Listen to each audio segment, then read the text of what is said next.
Bonjour à tous, bienvenue dans une nouvelle vidéo où nous allons apprendre à créer un jeu du serpent, de Snake. Ce jeu très connu de ma génération, mais de beaucoup de gens, est l'un des premiers jeux jouables sur téléphone, à l'époque du Nokia, dans fin des années 90. Et donc on va aujourd'hui s'approprier le jeu et créer notre propre jeu du Snake avec Scratch. Donc dans un premier temps, on va créer un décor, on va créer, le serpent. Ensuite, l'objet que le serpent va, attraper afin de pouvoir grossir au fur et à mesure. Et donc, je vais encore une fois me baser sur, le logo de Karate Kids. Donc sans plus attendre, je vous retrouve sur la plateforme Scratch. À tout de suite.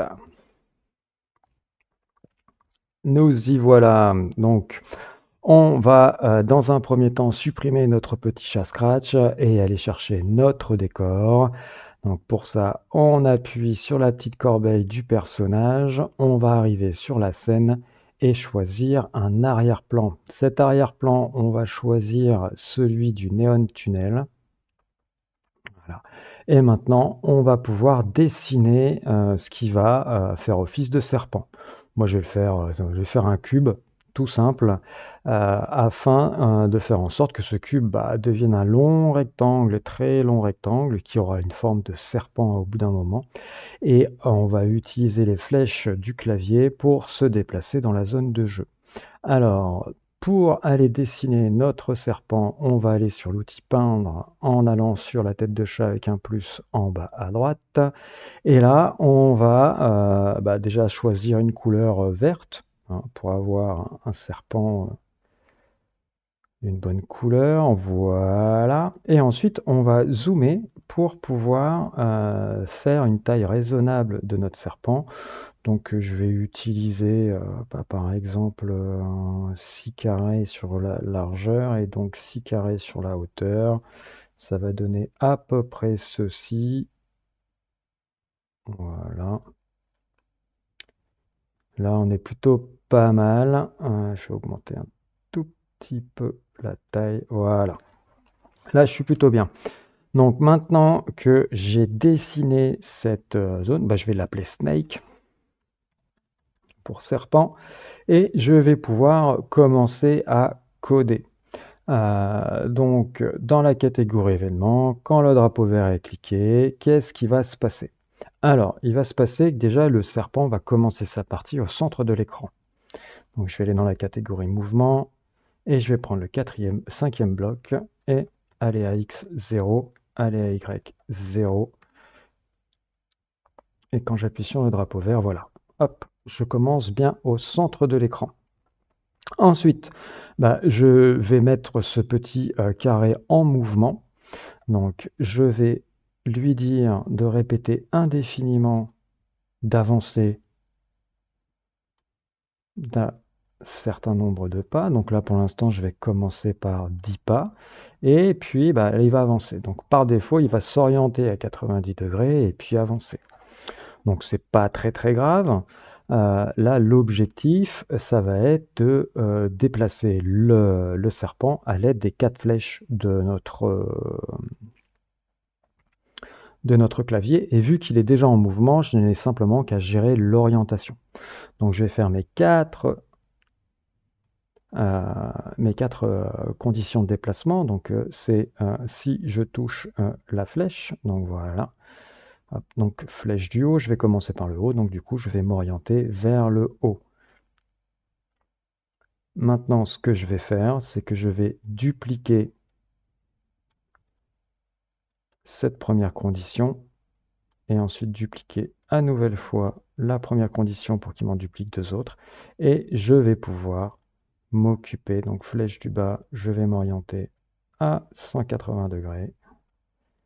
Flèche de droite à 90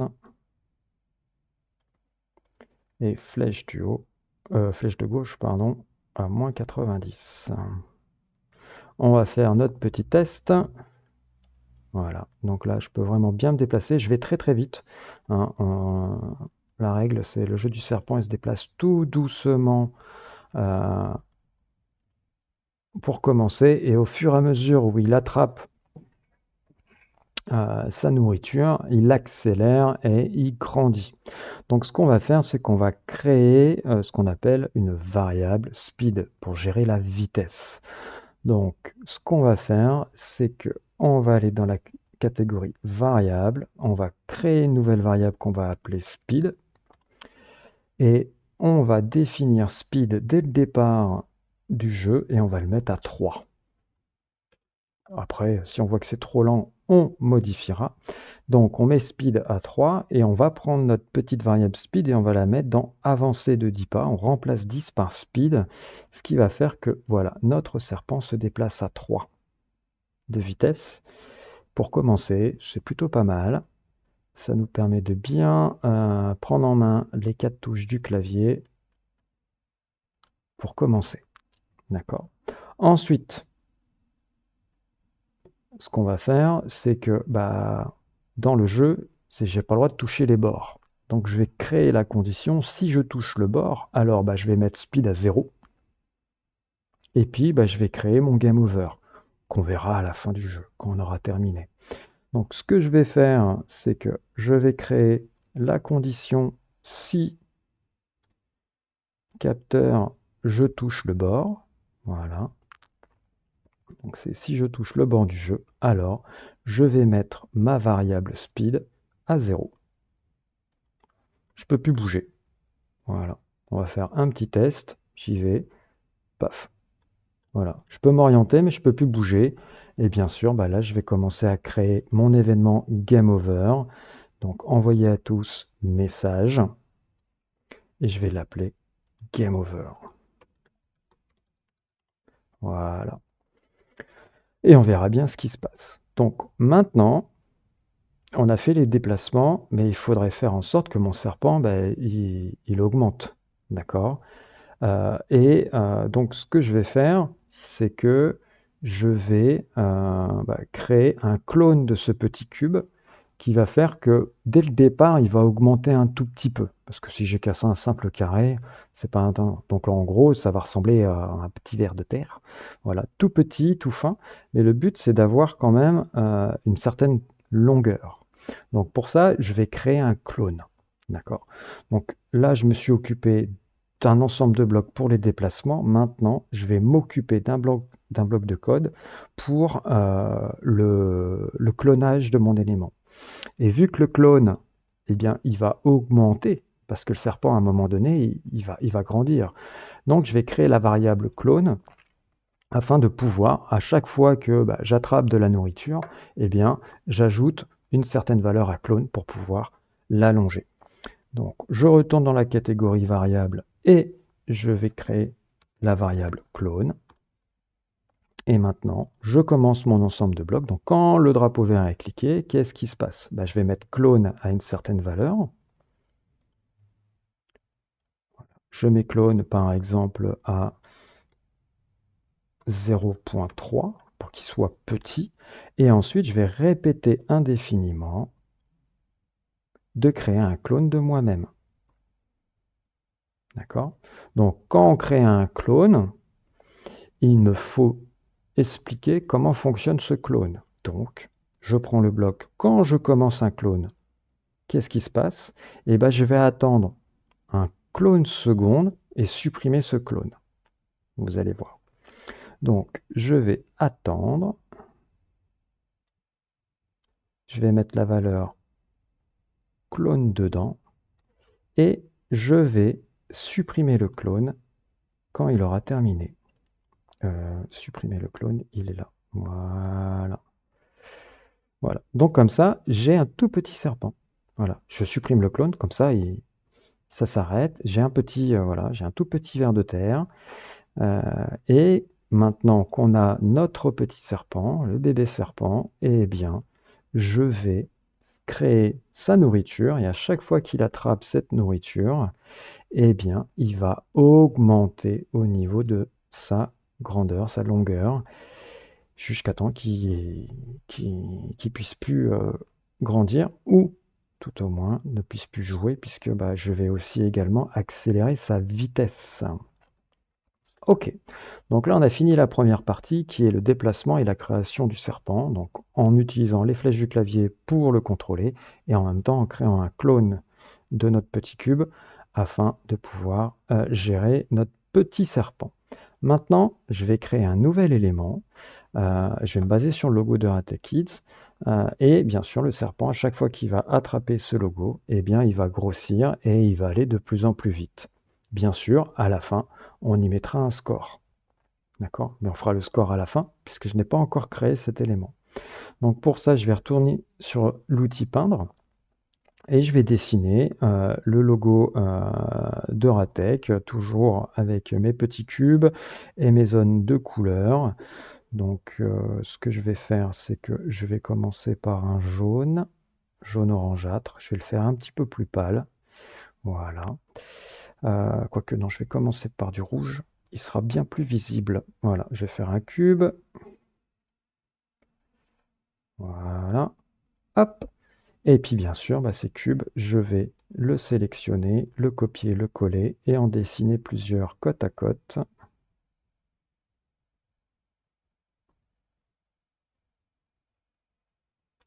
Voilà.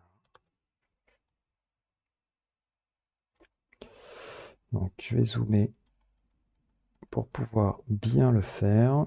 Voilà.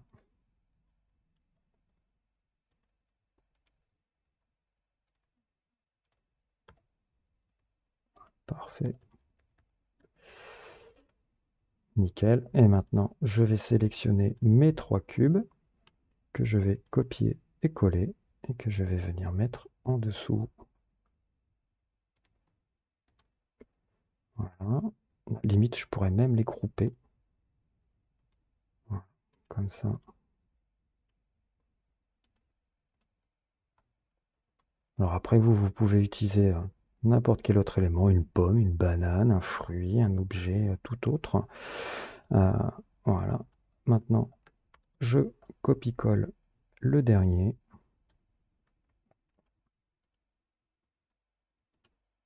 Parfait.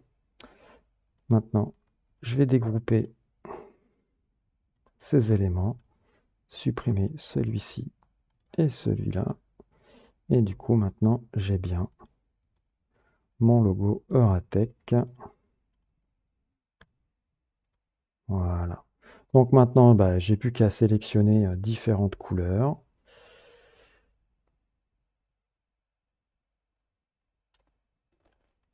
Et remplir les autres blocs. Voilà.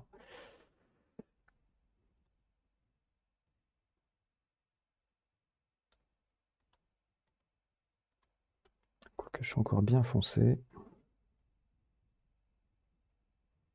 Voilà. Et je vais prendre un bon petit jaune pour la fin. Quoique.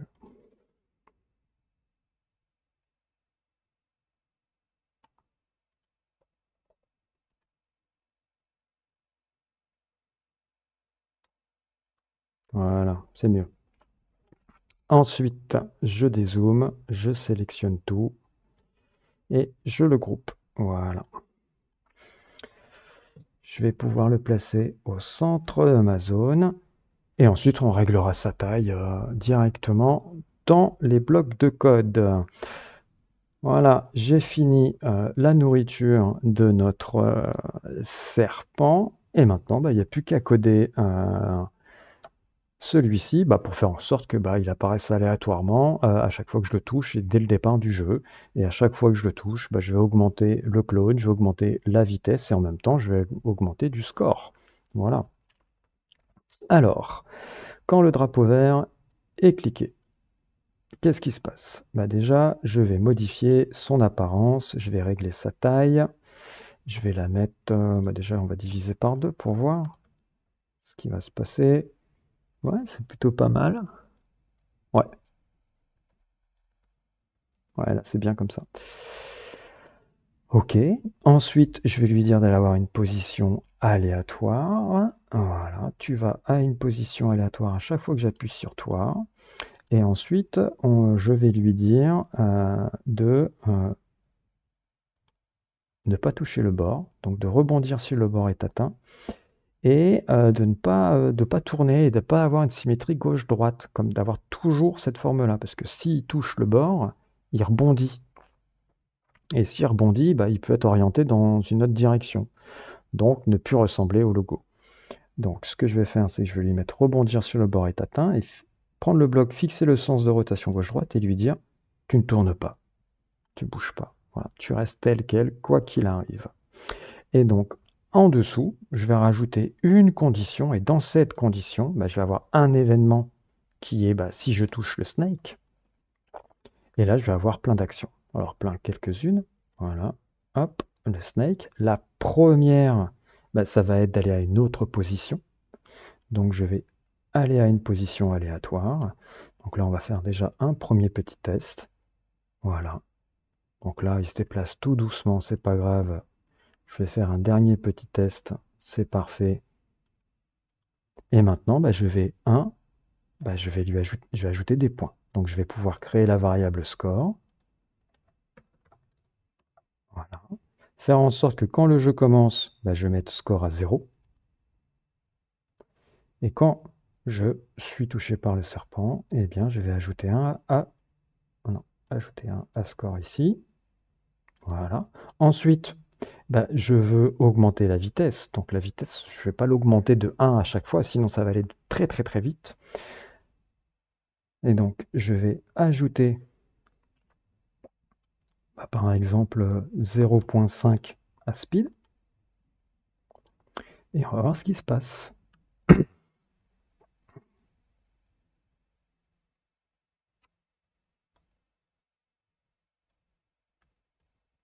Voilà, on est plutôt bien. Ça laisse le temps aux joueurs de jouer, de s'organiser, de se familiariser avec les touches du clavier. Et là, on voit bien que bah, j'augmente ma vitesse au fur et à mesure. Et là, ça commence à aller vite. Bon, bah là, je touche le bord, bah, perdu. Game over, je fais la vitesse à 0. Et maintenant, je vais augmenter bah, mon clone. Ça veut dire que je vais augmenter la longueur de mon et je vais mettre par exemple 0,5 aussi pour voir ce que ça va donner. Et puis, on va voir si... Oula, ça augmente vite. Ah ouais, ça commence à être déjà un long serpent.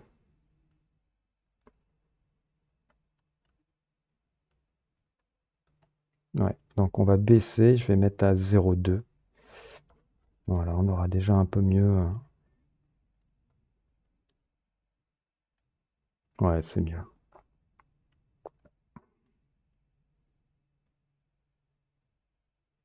Ouais, très bien. Avec la vitesse, c'est parfait. Et à un moment donné, bon, ça sera super, super vite. Et là, on voit bien, vous voyez, speed, je suis à 6. Clone, je suis à 1,7. Bon, le score, je suis à 8. OK. Mais vous voyez, là, la vitesse, elle commence vraiment à... Ça va vite, là.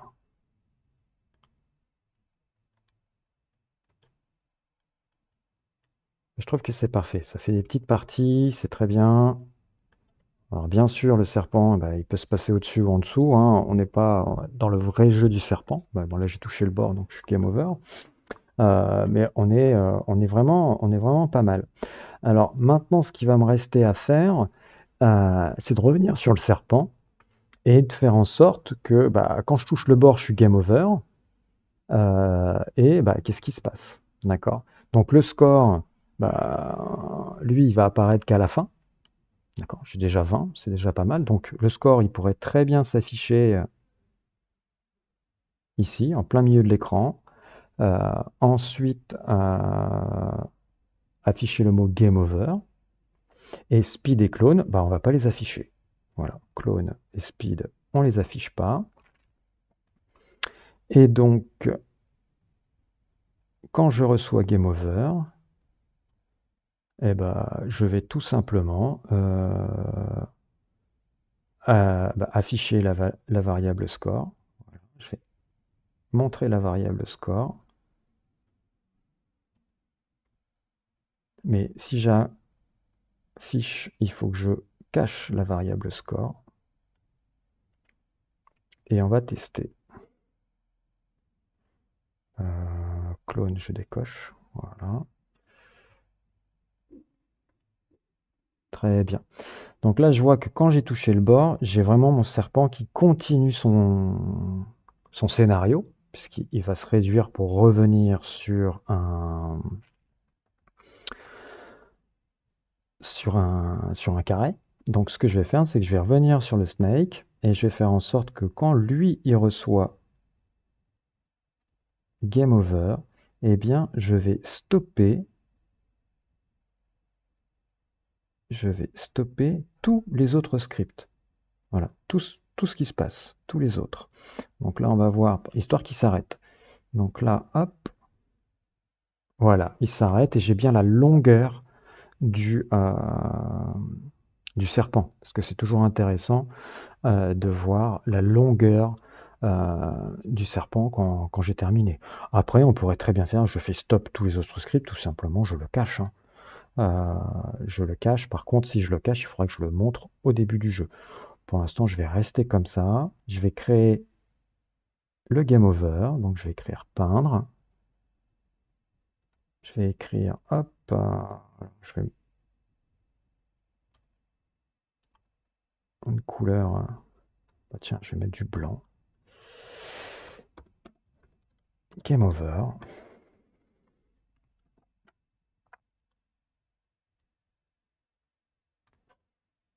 Voilà. Je vais changer la police d'écriture. Très bien, on va venir le positionner comme ceci. Parfait. Et donc, les deux événements, c'est quand le drapeau vert est cliqué et quand je reçois game over. On commence à avoir l'habitude, on cache et on montre.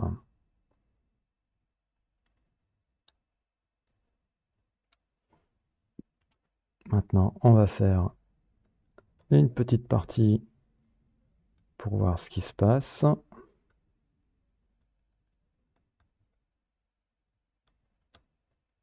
Voilà, game over, et on voit le dernier parcours de notre serpent. Et bah, c'est plutôt pas mal. Je vais faire un dernier petit test pour voir si le game over, il se met bien au premier plan et il n'est pas gêné par le serpent. Donc, ce que je vais faire, je vais devoir faire une partie un petit peu plus longue.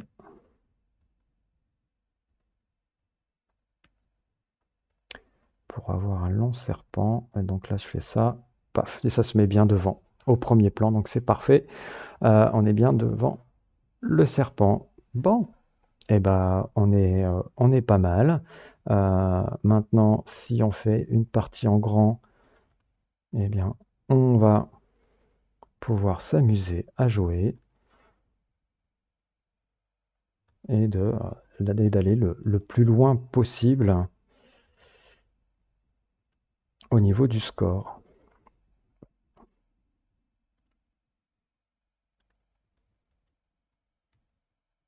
Il n'y a rien de tel pour s'amuser et apprendre les touches du clavier. Voilà, paf, game over, 17 points. Bien sûr, on va pouvoir s'amuser à régler la vitesse. Si ça va beaucoup trop vite au niveau du speed, on avait mis 0.5, on peut mettre 0.2, 0.3 pour avoir plus de temps de jeu. Ça, je vous laisse vraiment gérer, c'est votre jeu. Donc, pas oublier, ça va être ici que ça va se gérer, c'est au niveau du sprite. Voilà, donc vous avez ajouté 1 à score, vous avez ajouté 0.5 à speed, donc on peut diminuer ou augmenter cette valeur-là, tout comme on peut gérer la valeur du clonage de notre serpent. J'espère que cette vidéo vous aura plu, que vous aurez appris pas mal de petites choses et que vous arriverez à bien vous éclater sur Scratch. Il me reste à vous souhaiter une bonne fin de journée et d'ici vous retrouver dans une prochaine vidéo. Portez-vous bien. Ciao, ciao.